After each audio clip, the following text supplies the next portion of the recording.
Kasulay na ba ka? Kapag tanaw nimo sa imong pitaka, nakapanghupaw na lang ka? Kay pizza, di peligro na.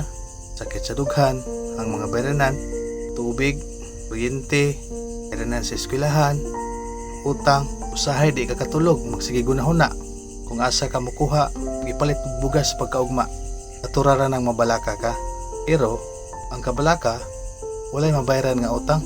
Hinumdumi ang giingon sa Mateo 6:26 nga bisan pa ang mga langgam, wala sila magpugas, wala sila mag-ani, pero gipakaon sila sa Ginoo, sa inyong amahan nga to sa langit. Di ba labaw pa ka magbili kaysa mga langgam? Kung ang langgam gipakaon man sa Dios, unsa pa ka ikaw nga anak ka sa Dios?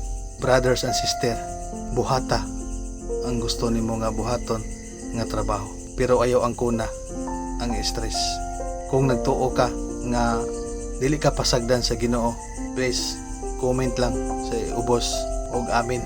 O kung doon na kay gusto nga topic nga atong buhatan og video nga nakabase sa Biblia, i-comment lang. Og daghan kayong salamat. Maluoy ka subscribe sa atong channel og like, comment og share.